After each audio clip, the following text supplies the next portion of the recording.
너희는 너희가 하나님의 성전인 것과 하나님의 성령이 너희 안에 계시는 것을 알지 못하느냐? 누구든지 하나님의 성전을 더럽히면 하나님이 그 사람을 멸하시리라. 하나님의 성전은 거룩하니 너희도 그러하니라. 아무도 자신을 속이지 말라. 너희 중에 누구든지 이 세상에서 지혜 있는 줄로 생각하거든 어리석은 자가 되라. 그리하여야 지혜로운 자가 되리라. 이 세상 지혜는 하나님께 어리석은 것이니 기록된 바 하나님은 지혜 있는 자들로 하여금 자기 꾀에 빠지게 하시는 이라 하였고 또 주께서 지혜 있는 자들의 생각을 헛것으로 아신다 하셨느니라. 그런즉 누구든지 사람을 자랑하지 말라. 만물이 다 너희 것임이라. 바울이나 아볼로나 게바나 세계나 생명이나 사망이나 지금 것이나 장래 것이나 다 너희의 것이요 너희는 그리스도의 것이요 그리스도는 하나님의 것이니라. 아멘. 옛날 아주 나이 많은 그런 어르신들을 멀리 산속에 버리던 그런 고려장이라고 하는 풍습이 우리에게 있었습니다. 우리 사실과 다르다 이런 주장도 있고 또 고려장이긴 하지만 고려시대 일이 아니라 고구려시대 일이다 이런 주장도 있습니다. 사실 먹고 살기 어려운 시절에는 우리나라뿐만 아니라 다른 여러 나라에도 이런 비슷한 일이 행해졌다고 그렇게 전해집니다. 그런데 이 고려장이 언제부터인가 멈춰지게 됐는데 그 계기가 아마 이럴 것이다 라고 추정하는 세 가지 이야기가 있습니다. 첫 번째 이야기는 이렇습니다. 어떤 아들이 어머니를 지게에 메고 깊은 산속으로 들어갑니다.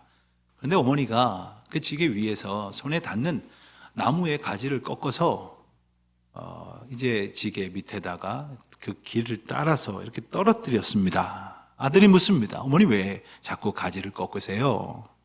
어머니 대답합니다. 여기는 깊은 산속이어서 들어올 때는 어떻게 들어왔겠지만 나갈 때에는 저 땅에 떨어뜨려 놓은 나뭇가지들을 보면서 길을 잘 짚어 가야 한단다. 자신을 버리러 가는 그러한 자식의 되돌아가는 길을 잃지 않도록 살펴주는 어머니. 그 어머니의 마음을 아들은 도무지 외면할 수가 없었습니다. 그래서 내가 이것을 지키지 않아서 잡혀가게 되더라도 내 어머님을 버리고 갈 수는 없다. 내가 가까이에서 모시리라 하는 마음으로 다시 모시고 내려왔다 하는 이야기입니다. 이 감동적인 이야기를 계기로 해서 이 고려장 제도가 없어졌다 이런 이야기가 전해진다는 겁니다. 또 한 가지 이야기는 이렇습니다. 어떤 사람이 나이 많으신 아버님을 지게에 모시고 산속으로 가게 됐는데 어린 아들이 따라가게 되었습니다. 아들이 늙으신 아버님을 다 도착해서 이제 내려드리고 그리고 작별 인사를 하고 떠나려고 하는데 이 어린 꼬맹이 아들이 자기 키보다도 더 큰 이 지게를 질질질 끌고 이렇게 가려고 하더라는 겁니다. 그래서 아들에게 물었습니다. 얘야, 너 그 키도 안 닿는 지게를 왜 끌고 가려느냐? 아들이 천연덕스럽게 대답하는 겁니다. 이걸 가져가야 제가 나중에 아버지를 또 여기다 갖다 버리죠. 아들은 깜짝 놀랐습니다. 이 녀석이 본대로 하겠구나. 다시 아버님을 모시고 내려와 봉양하며 살았다 하는 이야기입니다. 마지막 세 번째 이야기는 이렇습니다. 어느 마을에 아주 효심이 깊은 효자가 하나 살고 있었는데 국법에 따라서 자기 아버님을 고려장 할 때가 되었지만 도무지 그럴 수가 없어서 남몰래 숨겨두어 봉양하고 있었다고 합니다. 때에 마침 중국에서 사신들이 왔는데 우리나라 조정 대신들의 지혜를 시험해 보겠다고 아주 까다로운 문제를 내고 답을 내놓으라 요구하고 있었습니다. 조정 대신들이 모여서 의논을 하는데 아무리 고민해도 해답을 내지 못하고 있었습니다. 그때에 재상으로 섬기고 있던 그 아들이 집에 계신 아버님에게 고민하면서 이런 일이 있었습니다 하고 여쭈었더니 그 늙은 아버지께서 그야 간단하지 하면서 그 답을 지혜롭게 주셨다는 겁니다. 그리고 그 어려운 문제가 잘 풀려서 나라의 근심이 해결이 되었답니다. 그러자 왕이 그 공을 세운 제상을 불러서 물었습니다. 그대는 어떻게 해서 그러한 지혜로운 답을 냈는고? 했더니 이 제상인 아들이 사실대로 말합니다. 제게 나이 많으신 아버님이 계신데 저희 이야기를 들으시더니 이렇게 대답을 해 주셔서 답을 찾아 해결을 보았습니다. 그때 왕이 깨닫고 말했습니다. 나이 든 분들의 지혜를 결코 무시해서는 안 된다 하면서 국법을 고쳤다. 뭐 그런 이야기가 전해진다는 겁니다. 여러분 생각할수록 참 감동적인 이야기입니다. 지금 우리에게는 고려장이라고 하는 악습은 더 이상 없습니다. 그러나 가만히 생각을 해보면 어쩌면 계속되고 있는 것은 아닌가 하는 생각도 듭니다. 부모님을 외면하고 고통스러운 삶을 방치하고 내가 죽어야 이 꼴을 더 이상 보지 않을 텐데 이런 마음을 계속 가지시게 한다면 이 또한 이 시대의 고려장이 아닐까 하는 생각을 해보게 되는 겁니다. 오늘은 어버이 주일입니다. 세상 사람들도 어버이날이라고 지킵니다. 하지만 하나님께서는 성경 말씀 곳곳을 통해서 자녀된 우리가 가져야 될 믿음의 자세와 태도를 아주 분명하게 일깨워 주십니다. 우리가 잘 아는 에베소서 6장 1절 말씀을 보면 자녀들아 주 안에서 너희 부모에게 순종하라. 주 안에서 순종하라. 말씀하시면서 이것이 옳으니라 선포하셨습니다. 과연 우리는 얼마나 순종하면서 살았을까 묻지 않을 수 없습니다. 그런가 하면 잠언 23장 22절 말씀에서는 너를 낳은 아비에게 청종하고 내 늙은 어미를 경히 여기지 말지니라. 과연 우리는 청종하고 있는가? 혹 경히 여기고 있지는 않은가? 또 말씀 앞에서 겸손히 생각해 보게 됩니다.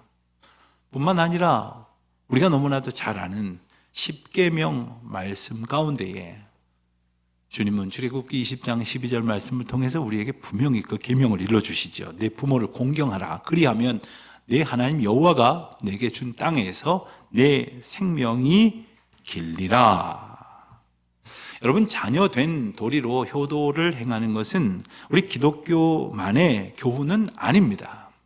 모든 이렇다 할 교훈을 가진 그러한 여러 가지 가르침들이 이것을 전합니다. 하지만 성경에서 말씀하시는 효도는 주님 안에서 행하고 주님 안에서 드릴 때에 비로소 온전해진다 하는 말씀을 우리가 잊지 말아야 됩니다. 우리가 부모님께 순종한다고 하지만 그저 내 생각 수준에서 해서는 안 되고 주님 앞에서 주님 말씀을 듣듯이 순종해야 한다 하는 말씀이에요. 정종하는 자세도 마찬가지입니다. 조금 들어드리는 척 하다가 예 알겠어요. 알겠으니까 그만하세요. 이거 압니다. 알아요. 이게 아니라 주님께서 말씀하시는 것을 대하듯이 주님의 말씀을 듣듯이 부모님의 말씀을 들으라는 거예요. 결코 부모님을 가볍게 여기거나 생각해서는 안 된다고 교훈하십니다. 탈무드에 보면 이런 재미난 이야기가 있습니다. 하나님께서 우리에게 당신의 사랑을 구체적으로 알게 해 주시려고 우리 곁에 어머니를 두셨다. 이런 이야기예요. 어린아이들이 어머니의 사랑을 받습니다. 어머니들이 아이를 사랑하는 그 모습은 가히 상상을 초월하는 수고와 희생을 감당하는 겁니다. 그러니 효도도 주님께 하듯 해야 한다 하는 거죠. 부모님을 공경하라 하시는 이 십계명의 계명은 5번째입니다. 그런데 첫 번째부터 네 번째까지는 인간이 하나님 앞에 가져야 될 자세라고 한다면 5번째부터는 사람과 사람들 사이에서 지켜야 할 규례를 일컬어 말씀을 하십니다. 그 가운데 첫 번째가 바로 부모에게 효도하는 것이라 하시는 것은 결코 우연한 말씀이 아닐 겁니다. 이것은 결코 겉으로만 행하는 것도 아닙니다.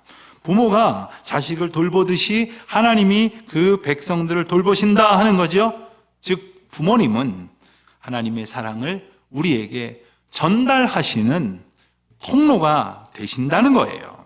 그러므로 부모님을 공경하는 것은 하나님을 온전히 아는 자만이 합당하게 행할 수 있다는 것을 기억하고 하나님을 바로 알고 부모님을 바로 공경하는 믿음의 복을 누리시기를 바랍니다. 하나님께서는 우리 모두에게 부모님을 보면서 그 인생의 지혜를 얻게 하십니다. 그리고 그분들이 무엇보다 누구보다 우리에게 소중한 하나님의 선물로 우리에게 오신 분임을 깨달으면서 철이 드는 거예요. 그러면서 우리는 하나님의 사랑을 알아가게 되고 하나님의 아버지 되심을 깨우치게 되는 것 아닙니까? 우리는 그렇게 부모님들을 통해서 지혜를 배웁니다. 그 지혜는 시간과 경험이 축적된 것이어서 누구도 흉내낼 수 없고 짐작할 수도 없는 겁니다. 혹 어떤 사람이 세상에서 많은 재물과 지식과 명예와 권세를 가졌다고 해서 그것이 가능한 일이 아닙니다. 지혜가 그런 것입니다. 세상 지식이라는 것은 그저 책이나 정보의 바다라고 하는 컴퓨터에서 유튜브에서 우리가 어서 들을지는 모르지만 지혜는 바로 하나님의 시간 속에서부터 우리에게 주어지는 겁니다. 우리가 무엇을 하며 또 누구와 함께 그 시간을 살았는가에 따라서 우리의 지혜의 차원이 달라지는 것처럼 말이죠. 우리가 때로는 고난과 시련을 겪지만 그것을 이기게 하시는 하나님의 은혜를 힘입어 체득하게 되는 그 은혜의 지혜, 그것은 특별히 오직 지혜의 근원이신 여호와 하나님께로부터만 얻을 수 있다는 것을 우리가 깨닫게 하시고 그리고 그 지혜를 소원하게 하시는 거예요. 그 길은 바로 우리가 예수 그리스도와 만나는 길이고 예수 그리스도와 함께 걷는 길이며 성령 하나님과 동행할 때에 그 길 가운데에서 주님이 주시는 은혜와 지혜의 은총을 마음껏 누리게 될 줄로 믿습니다. 바울은 오늘 본문 말씀에서 그러한 지혜를 갖지 못한 채 주님의 몸된 공동체를 이루고는 있으나 그 지혜를 갖지 못해서 분열하고 갈등하고 있었던 고린도 교인들에게 16절 말씀에서 너무나 중요한 사실 한 가지를 일깨워 주고 있습니다. 자, 그들에게 말합니다. 너희가 하나님의 성전인 것과 하나님의 성령이 너희 안에 계시는 것을 알지 못하느냐? 여러분, 이 질문은 오늘 우리가 처음 보는 것은 아닙니다. 이 성경 구절 여러분 대하셨기 때문에 이 말 우리가 잘 알고 있는 말입니다. 하지만 이 말씀을 처음 듣는다면 우리가 선뜻 아멘하고 그리고 수긍할 수 있을까? 결코 그렇지가 않은 말씀입니다. 너희가 하나님의 성전이라 하셨으니 고린도 교회 공동체가 하나님의 성전이라는 말인데 이게 어떻게 납득이 됩니까? 성전은 그동안 건물인 줄로 알았는데 말이죠. 이스라엘 백성들에게 성전이란 그 옛날 예루살렘에 세워졌던 그 웅장한 성전 건물을 연상하게 될 것이었습니다. 솔로몬 때에 세워진 첫 번째 성전 말입니다. 그들이 가장 화려하게 기억하고 있었던 그 성전은 바벨론이 쳐들어왔을 때 다 무너져 버리고 말았습니다. 그러나 하나님의 은혜 가운데 바벨론으로 포로되었던 백성들이 예루살렘으로 돌아와서 하나님께서 허락하신 지도자 이 수룹바벨이라고 하는 총독의 영도 아래 그들은 그전 성전만은 못했지만 성전을 세우게 됩니다. 그래서 두 번째 성전을 소위 수룹바벨 성전이다 이렇게 부릅니다. 그러나 이 또한 시간이 지나면서 다 회파되고 무너져 버린 뒤에 신약 시대에 와서 헤롯 왕 시대에 다시 한번 성전이 건축이 됩니다. 그래서 세 번째 성전을 헤롯 성전이라 이렇게 부르는 겁니다. 물론 다 지금은 무너져 없어지고 말았습니다. 예수님이 말씀하신 것처럼 돌 하나도 돌 위에 남지 않게 되었습니다. 자, 그렇다면 하나님께서 이처럼 성전을 무너뜨리시며 그리고 교회 공동체더러 너희가 하나님의 성전이다 이렇게 말씀하신 뜻이 무엇일까요? 건물로서의 성전은 무너뜨려 두신 채 교회 공동체를 가리켜서 성전이라 하신 것을 보면 성전은 더 이상 건물에만 국한되어 있는 것이 아니라 하시는 메시지입니다. 아주 오래된 옛날부터 이스라엘 백성들은 특정한 시간에 특정한 장소에 직접 참석하여 제사를 드려야만 했습니다. 그래서 제사장도 필요했고 제물도 필요했지요. 그리고 모든 제사의 규례도 하나님께서 친히 제정해 주셨습니다. 자, 그런데 그렇게 보이는 건물로서 장소로서의 성전만을 더 이상 요구하지 아니하시고 교회 공동체를 성전이라 하신 것은 바로 그때에는 그곳에만 거하여 그곳으로 나오는 주의 백성들을 인도하셨다고 한다면 이제는 성전 삼으신 모든 공동체의 모든 백성들과 함께 거하심으로 그들과 함께 그들에게 하나님의 은혜를 베푸신다 하시는 놀라운 약속이요 선포가 되는 것입니다. 첫 성전, 그러니까 솔로몬이 지은 성전은 사실 솔로몬의 아버지인 다윗이 꿈꿨던 성전입니다. 다윗이 어느 날 선지자 나단에게 성전을 지어야 되겠다고 하는 소망을 피력합니다. 그 동기가 무엇이었느냐 하면 하나님께서 다윗에게 아주 훌륭한 왕궁을 허락해 주셨거든요. 그러니까 자기는 아주 좋은 집에 살고 있다 보니까 하나님의 처소, 그때는 성막이었죠. 성막, 텐트. 그 텐트 안에 계신다고 생각한 하나님이 죄송한 거예요. 하나님께 죄송하고 보잘것없어 보이니까 좋은 집에 모셔 드려야 되겠다 하는 그러한 마음가짐에서부터 시작이 된 겁니다. 그런데 하나님께서는 하나님이 거하실 처소를 마련하겠다고 집을 짓겠다는 다윗의 계획을 거절하시고 하나님은 사람이 지으신 집에 한정되어 거하시는 것이 아니고 오히려 하나님이 지으신 집에 백성들을 거하게 하시겠다고 놀라운 약속을 주셨습니다. 이것은 하나님의 집은 사람의 행위와 노력에 한정되는 것이 아니라 오직 하나님에 의해 지어지고 세워지는 집이라 하는 뜻이 됩니다. 여러분, 하나님의 성전이라는 뜻의 핵심적인 의미는 뭐냐면 그곳에 하나님이 계시다는 거예요. 하나님이 함께 하신다는 뜻이 바로 그 의미입니다. 그러니 건물이나 공간에 국한되는 것이 아니라 주님이 함께 하시는 공동체, 주님이 함께 하시는 삶, 주님이 함께 하시는 모임마다 성전이 된다라고 말씀을 하시는 거예요. 주님이 함께 하시는 교회, 그곳이 성전이고 주님이 함께 하시는 구역, 주님이 함께 하시는 가정, 그것이 성전이 되게 하신다는 말씀입니다. 주님이 함께 하시는 여러분 한 사람이 곧 성전이라는 놀라운 선언이 되시는 거예요. 여러분, 성전된 여러분이 누군가를 만나서 그와 함께 하면 그도 내 안에 계신 나를 성전 삼으신 하나님을 만나게 되는 겁니다. 그러니 우리가 갖는 걸음마다 하나님이 함께 하시는 것이 되는 거예요. 그런데 고린도 교회 교인들은 어땠습니까? 자기들이 선호하는 지도자를 따라서 넷으로 쪼개져서 분파를 이루은 것은 교회라는 모임이 사람들의 생각이 다르면 얼마든지 나뉘어지고 쪼개질 수 있다는 결정적인 오해를 했기 때문 아닙니까? 그리스도의 몸이 어떻게 해서 찢어질 수가 있단 말입니까? 어떻게 해서 그리스도의 몸이 나뉘어질 수 있다는 말입니까? 저들은 이렇게 생각했겠죠. 바울 목사님을 따르면 바울 목사님과 같은 열심을 우리가 품으면 아주 교회가 크게 부흥하게 될 거야. 아니야. 아볼로 목사님을 따르면 아볼로 목사님의 말씀에 의해서 아주 근사한 좋은 교회라는 소문이 나게 될 거야. 아니야. 난 바울도 싫고 아볼로도 싫어. 그저 우리가 본 적은 없지만 그 유명한 베드로 사도의 가르침을 쫓는 교회가 되어야 할 거야.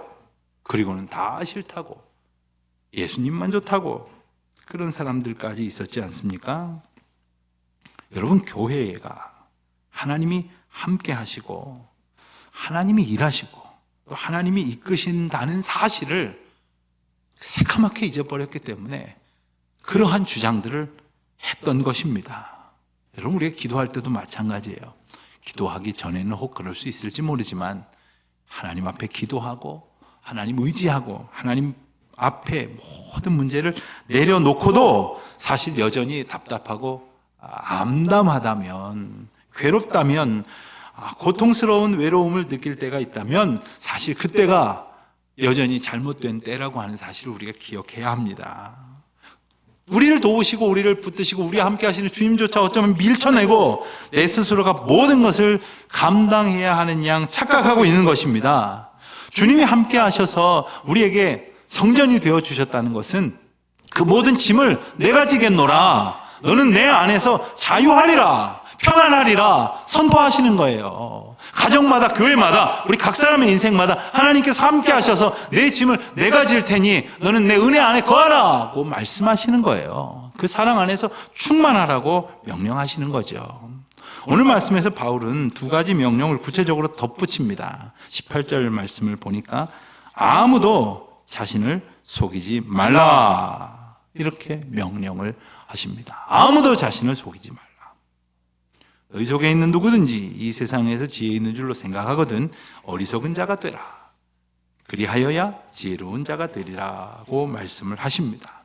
스스로 지혜 있는 줄로 착각하지 말라는 겁니다. 우리에게는 지혜가 없어요. 다만 주님의 지혜를 은혜로 얻을 뿐이에요.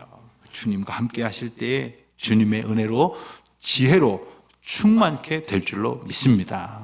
두 번째로 명령하신 것은 21절 말씀입니다. 21절을 보니까 그런즉 누구든지 사람을 자랑하지 말라. 사람을 자랑하지 말라. 사람을 자랑하지 말라 하시는 말씀은 하나님을 자랑하라 하시는 말씀이죠. 하나님을 자랑하지 않으면 사람들은요, 그 몇 푼 되지도 않는 돈 자랑하고, 그 몇 년 가지도 못할 권력 자랑하고, 또 얼마 버티지도 못할 건강 자랑하고 그러지 않습니까? 그 사람은 나 알지도 못하는데 난 누구 안다고, 내가 아는 사람 중에 이런 사람이 있다고 정말 쓸데없는 자랑으로 사로잡혀 살고 있지 않습니까? 사랑하는 성도 여러분, 주님이 나와 함께 하셔서 나를 성전되게 하셨다는 것보다 더 큰 기쁨, 더 큰 자랑이 어디 있습니까?